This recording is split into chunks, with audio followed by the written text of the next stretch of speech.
Welcome back to the deep dive. Today, we're going to ancient Egypt. Everybody knows King Tut, the boy king, Oh, yeah, famous for that treasure-filled tomb. absolutely. But we're going deeper than just the gold and glitter today. We're going to look at a story of religious revolution, a pharaoh caught between two powerful faiths. Yeah, there was a lot going on. Our guide for this deep dive is a book by Sir Ernest A. Wallace Budge, and it's called Tutankhamun, Amenism, Atenism, and Egyptian Monotheism. Mm. It was published back in 1923. Wow. But it gives us this really great look at how religion and politics were totally intertwined in ancient Egypt, especially during Tutankhamun's rule. You can't separate them, really. No. Okay, so to get started, let's set the stage. Tutankhamun's family tree is pretty important here. Oh, it's crucial. His background is really key to this whole story. He wasn't just any pharaoh. He inherited the throne during this really intense time of religious upheaval. His father-in-law was Amenhotep V, who we know as Akhenaten, who tried to completely change Egypt's religion. Akhenaten, the heretic pharaoh. He's the one who tried to get rid of all those traditional Egyptian gods and just have one god, right? The sun disk, Aten. You got it. That's the one. So Akhenaten, he took this relatively minor sun god and made him the supreme god, pushed aside all the traditional gods, including the big one, Amen-Ra, who was considered the king of the gods. Whoa, talk about a power move. I bet the priests of Amen-Ra were not happy about that. They were not pleased at all. The priesthood had so much influence and wealth, and this conflict between Atenism and the traditional Amun priesthood, it created this huge tension during Tutankhamun's reign. So Tutankhamun comes into all of this religious turmoil. Mm. Did he follow his father-in-law and worship Aten? Mm-hmm. Or did he stick with the old gods? What did HE believe? That is the big question. Budge gives us evidence for both sides. Early on, it seems like Tutankhamun continued to worship Aten, just like Akhenaten. We see this in his tomb. There are inscriptions and images all associated with Aten. Okay, so he was an Atenist at first, but then he changed his mind. What happened? Well, eventually, Tutankhamun switched back to worshiping Amen-Ra. He restored the traditional gods to all their former glory. So this shift makes you wonder, was it a real change of faith? Or was it all just a political move? It sounds like young Tutankhamun was playing a dangerous game, trying to keep both sides happy, the Atenists, NAD, the Amen priests. I can't imagine the kind of pressure he was under. Oh, it must have been intense. Think about it. You have the Atenists, who probably still had a lot of influence after Akhenaten, wanting him to keep worshiping Aten. Then you have the Amen priests representing the old guard, pushing to go back to the traditional ways with Amen-Ra at the center. Oh, wow, that's a twist. This just shows how important religion was in ancient Egypt, right? It was essential. Religion wasn't just a personal belief back then. It was completely woven into politics and social stability. If you mess with religion, you mess with everything. All right, so we've got this religious showdown. Aten versus Amen-Ra. Tell me more about this cult of Aten. What do they believe? Atenism is actually fascinating. Aten was always connected to other sun gods, like Ra, but Akhenaten took it further. He said that Aten was totally unique, the supreme god, the only creator and sustainer of life, a universal god, not just for the elite, but for everyone. This idea of a single god who is all-powerful. Was that a new idea for the Egyptians? Or was it something that was already kind of developing? That's a debate that scholars have been having for a long time. Budge thinks that Atenism is closer to Henotheism. Henotheism. What's the difference between that and monotheism? Okay, imagine a company with a CEO. There are other executives, but the CEO is in charge. That's kind of like Henotheism. There are other gods, but there's one god who is ultimately in charge. Okay, so not quite monotheism, but still a big change from how the Egyptians usually did things with all their different gods. Oh yeah, a massive change. And it affected their art and architecture too. Take Akhenaten's city, for example. Akhenaten. It's called Amarna today. It was built specifically for Aten. I've seen pictures. It looks totally different from the other temples dedicated to gods like Amen-Ra. Exactly. The art and architecture in Akhenaten moved away from the traditional symbolic style. They went for a more natural look, showing the royal family and daily life, and everything is bathed in the sunlight from Aten. Akhenaten really wanted Atenism everywhere, not just in people's minds, but in the actual landscape of Egypt. It's amazing that even though it didn't last long, it still had an impact on Egyptian culture. So what happened to this one-god religion after Tutankhamun brought back Amen-Ra? When Tutankhamun brought back the old gods, Atenism just disappeared. Temples dedicated to Aten were either abandoned, or they were repurposed for other gods, or they were just left to fall apart. It's amazing how quickly it went away. It seems like the Amen priests won in the end. But what about Akhenaten? Is he seen as a bad guy for trying to change everything? Well, Akhenaten's legacy is complicated. Some see him as a heretic, others as a visionary, but his attempt to completely change centuries of tradition was remarkable, even if it ultimately failed. This is all so fascinating. It's like a movie. A pharaoh trying to force a new religion, a young king stuck in the middle, power struggles, a lost city. What happens next? Now that we know how much religion and power were connected, what do you think happened to Akhenaten's legacy after he died? That is a great question. Let's explore that and more right after this. Okay, we're back and ready to learn more about what happened after Akhenaten's religious revolution. Sure. But before we move on, I think we need to talk more about Amun-Ra. Yeah, you're right. We spent a lot of time talking about Aten, but we really can't understand this clash of religions without understanding who Amun-Ra was and why his cult was so powerful. He wasn't just one of many gods, right? He was like the head honcho. He was the top god in the Egyptian pantheon.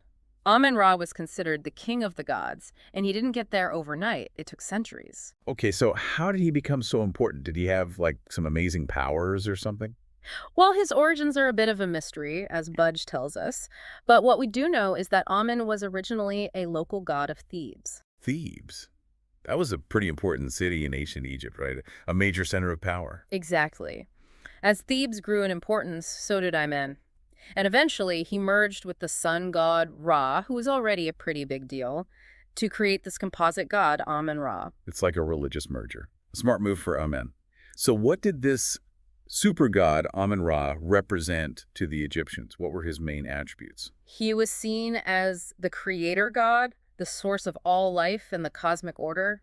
He was also very closely linked to the pharaohs who were considered his representatives on Earth. No wonder the priests of Amun-Ra were so angry with Akhenaten. If you mess with Amun-Ra, you were messing with the pharaoh's authority too. Precisely. The cult of Amun-Ra was a major part of the power structure in ancient Egypt. If you challenged Amun-Ra, you were challenging the whole system. So when Tutankhamun went back to worshiping Amun-Ra, it wasn't just a religious decision, it was a strategic move to restore order and strengthen his own power. Yeah, it was a smart political move that probably helped stabilize the country after all the turmoil of Akhenaten's reign. This is giving me a whole new way of looking at Tutankhamun. I used to just think of him as the boy king with all that amazing treasure. That's what's so great about digging deeper into history.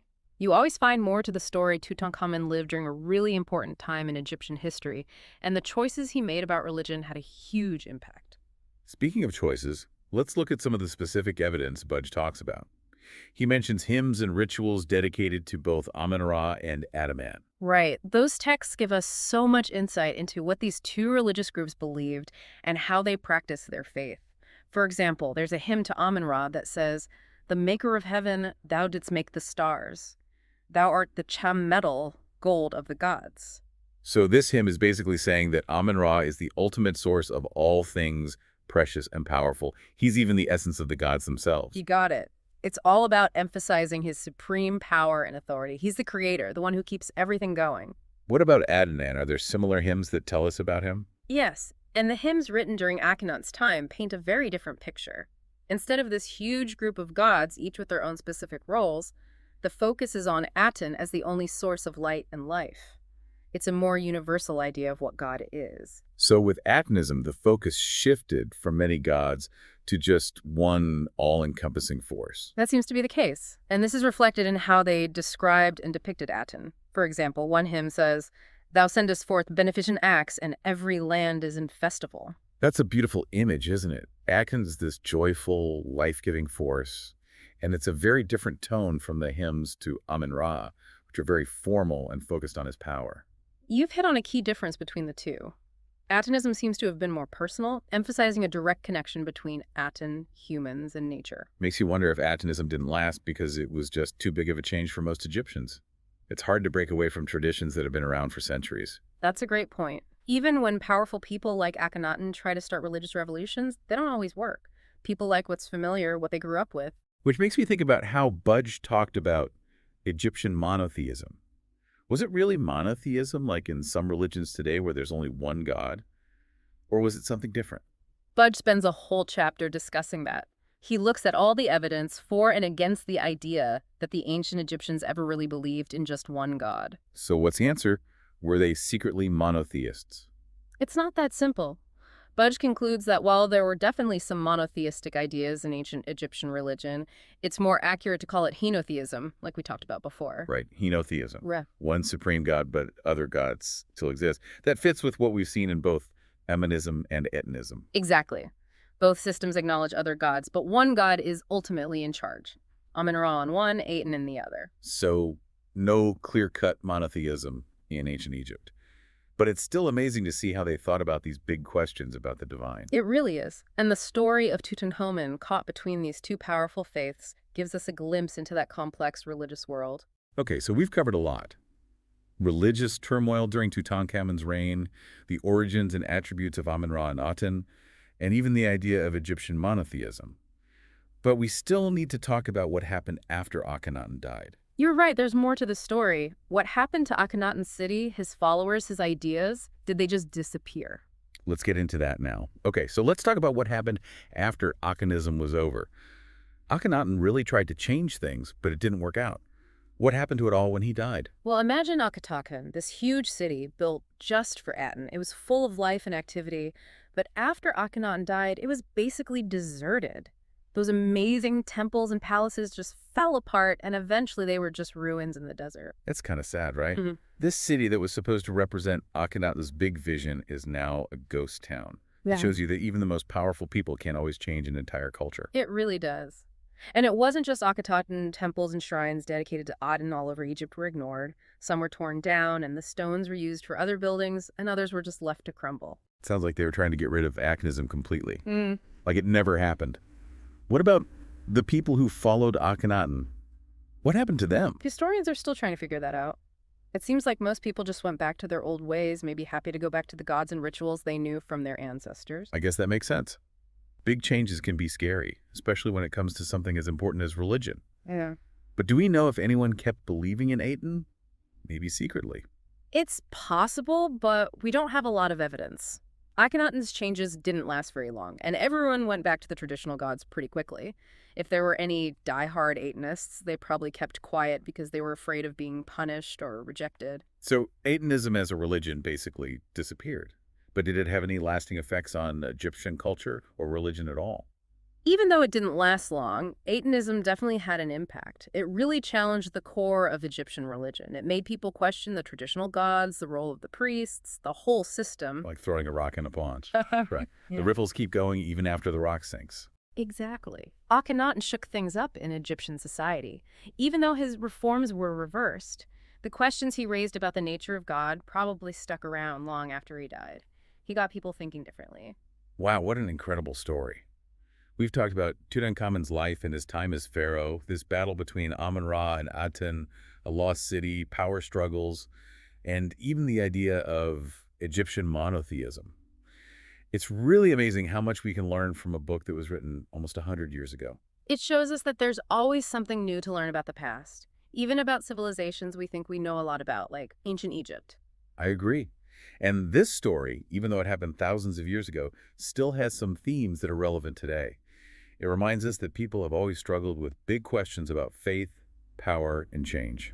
It also shows how religion can be a really powerful force in shaping societies and individuals, and that's something that's still true today.